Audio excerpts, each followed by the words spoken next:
Mark రాసిన సువార్త 9వ అధ్యాయము, అపోస్తుల కార్యము 5వ అధ్యాయము. ఈ రెండు అధ్యాయములు మనం చదివినప్పుడు మనకు స్పష్టంగా ఒక విషయం అర్థమవుతుంది.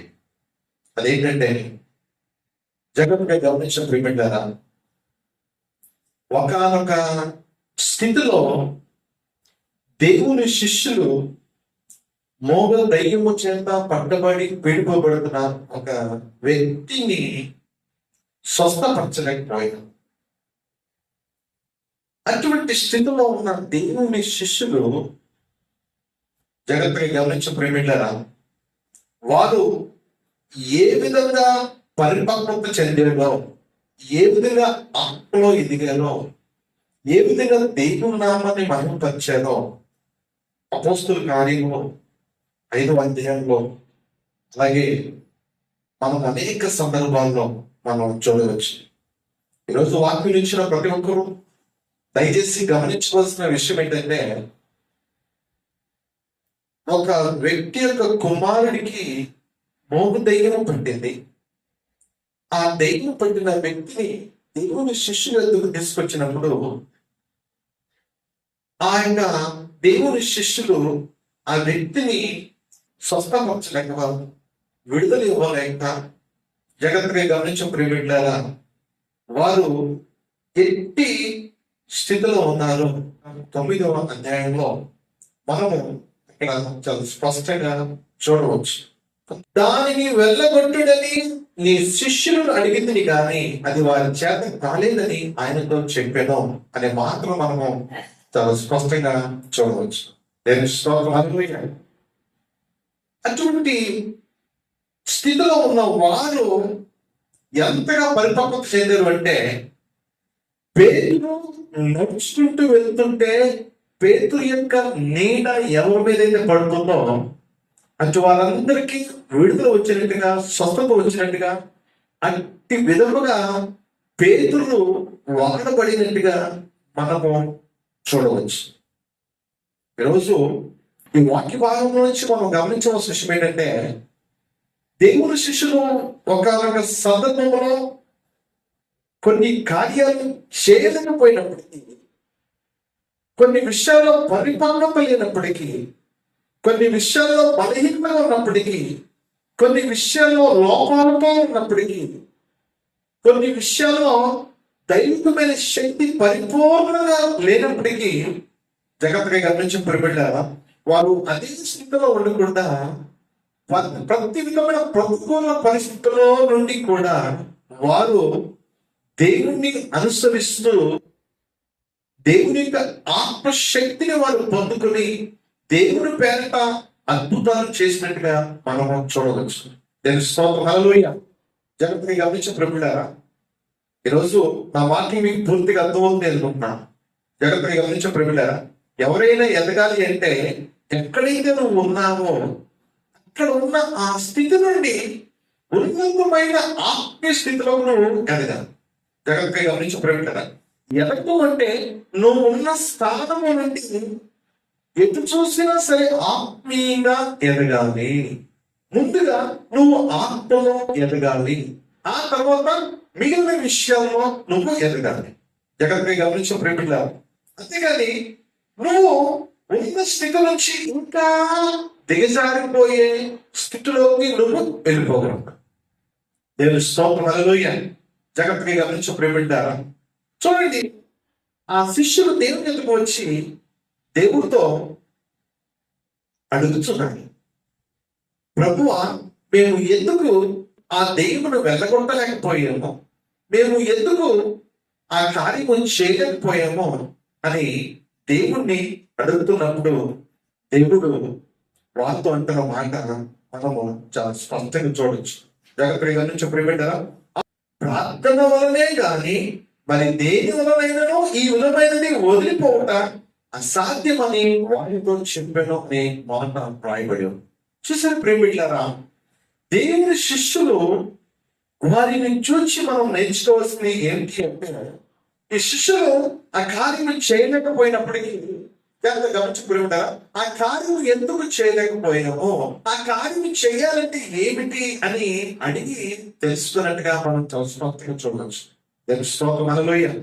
చూడండి ప్రియమంటారా, ఆ శిష్యులను చూసి ఈ రోజు మనం నేర్చుకోవాల్సిన విషయం ఏంటంటే, వారు చేయలేకపోయాము అనే నిరాశ చెందకుండా జాగ్రత్తగా గమనించుకుంటారా, దేవుని దగ్గరికి వచ్చి అటువంటి వాటిని వదిలించడానికి, అటువంటి వాటిని స్వస్థపరచడానికి ఏమి చెయ్యాలి, మేము ఎందుకు చేయలేకపోయామో, దానికి కారణాలు ఏంటి అని దేవుని దగ్గరికి వచ్చే వారు ఆ యొక్క ప్రశ్నలకు సమాధానం పొందుకున్నట్టుగా మనం చూడవచ్చు.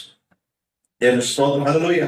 ఒకప్పుడు పేతురు ఆ మూగ దయ్యాన్ని వదిలించలేకపోయాడు.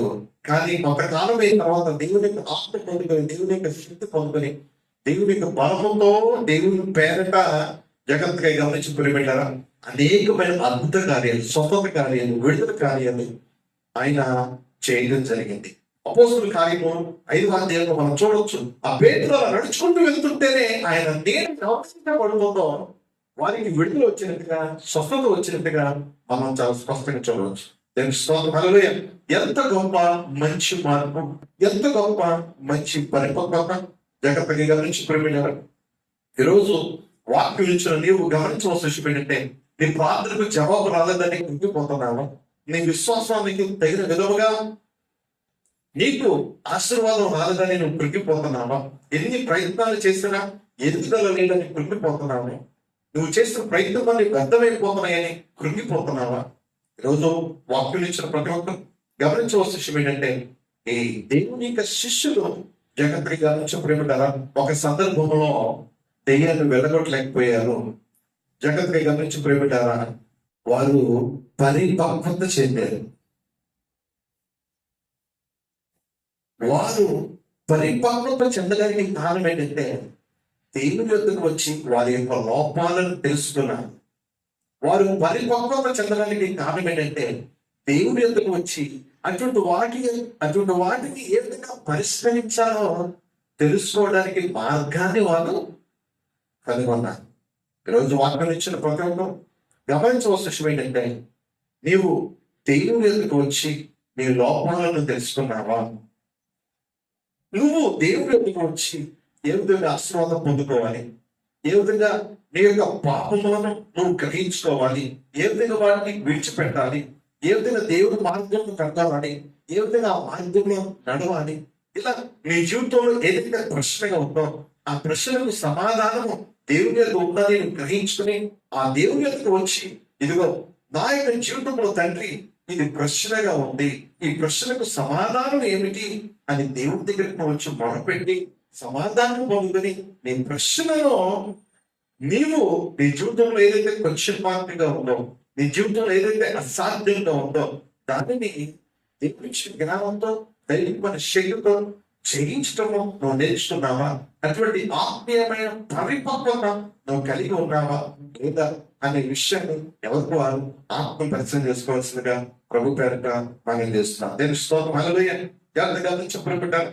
ఒక చిన్న ముక్కలో ఈ వాక్యం చెప్పాలంటే, దేవుని శిష్యులు ఒకనొక సందర్భంలో కొన్ని కార్యాలు చేయలేకపోయారు. జాగ్రత్తగా గమనించబడ్డారు.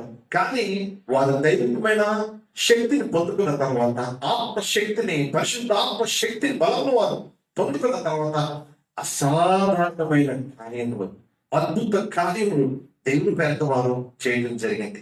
ఈ మధ్యలో వారు జాగ్రత్తగా గమనించిన ప్రేమికులారా, దేవుడితో ఎలా నడుస్తున్నారు, వారు పడిపోయినప్పటికీ, వారిలో ఉన్న లోపాలు ఉన్నప్పటికీ వారు ఏ విధంగా వారి జీవితాన్ని సరి చేస్తున్నారు, వాటి జ్ఞానం ద్వారా, దైవికమైన శక్తి ద్వారా, ప్రార్థన జీవితం ద్వారా, ఉపవాసాలు ఉన్నారు, విశ్వాసం ఉన్నారు, వారి దేవుడితో ఏ విధంగా సహవాసం చేసి ఉన్నతమైన ఆత్మీయ పరిపక్వతలోకి వారు అడుగులు వేశారో అనే విషయాన్ని మనము వారి యొక్క జీవిత చరిత్రలు, పరిశుద్ధ గ్రంథము మనము చదివినప్పుడు మనం చాలా స్పష్టంగా అర్థం చేసుకోవచ్చు. కాబట్టి వాక్యం ఇచ్చిన ప్రతి ఒక్కరు దయచేసి గమనించవలసిన విషయం ఏంటంటే, నీ జీవితంలో ఏదైతే ప్రశ్నగా ఉందో ఆ ప్రశ్నకు సమాధానము దేవుని వద్దే ఉన్నది అనే విషయాన్ని నువ్వు గ్రహించుకోవాలి. ఆ దేవుని యొద్దకు నువ్వు వచ్చి నీ జీవితంలో ఏదైతే ప్రశ్నగా ఉందో, నీ జీవితంలో ఏదైతే అసాధ్యమైనదిగా ఉందో, నీ జీవితంలో ఏదైతే నేను గుండె చేసేదిగా ఉందో, సమస్యగా ఉందో, వాటన్నిటిని ఏ విధంగా జయించాలి, వాటి నుంచి ఏ విధంగా బయటపడాలి, వాటన్నిటికీ ఏమిటి జవాబు, పరిష్కారం అని నువ్వు దేవుడి దగ్గరగా శిష్యులు వచ్చి అడిగి తెలుసుకున్నట్లుగా నువ్వు తెలుసుకున్నట్లయితే, అట్టి విధంగా నువ్వు నడుచుకున్నట్లయితే నువ్వు ధనుడు ధనుడా. నేను స్తోత్రం. హల్లెలూయా. జాగ్రత్తగా గమనించి ప్రేమిటారా, ప్రార్థన చేస్తున్నారు, జాగ్రత్తగా గమనించి ప్రేమిటారా, కొన్ని విషయాల్లో సమాధానం రావట్లేదు.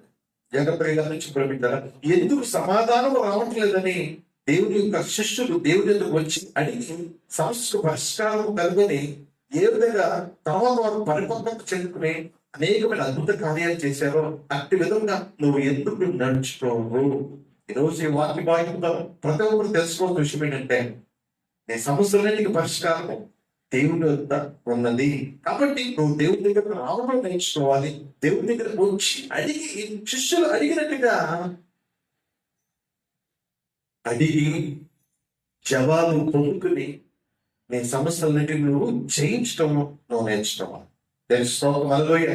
కాబట్టి ప్రియమిత్రులారా, ఈరోజు వాక్యం ఇచ్చిన నువ్వు గమనించవలసిన విషయం ఏంటంటే, ఓడిపోయేవాడిగా నువ్వు వండుకుంటా దేవుడి ఎందుకు వచ్చి దేవుడి యొక్క శక్తిని పొందుకుని, బలము పొందుకుని, దేవుడి పేరట అసాధ్యమైన కార్యములు చేసేవాడిగా, బలవంతుడిగాను, శక్తివంతుడిగాను, గెలిచేవాడిగాను, విజయము పొందుకునేవాడిగా నువ్వు ఉండాలని ఈరోజు ఈ యొక్క వాక్యం ద్వారా దేవుడు ప్రతి ఒక్కరితో మాట్లాడుతున్నాడు.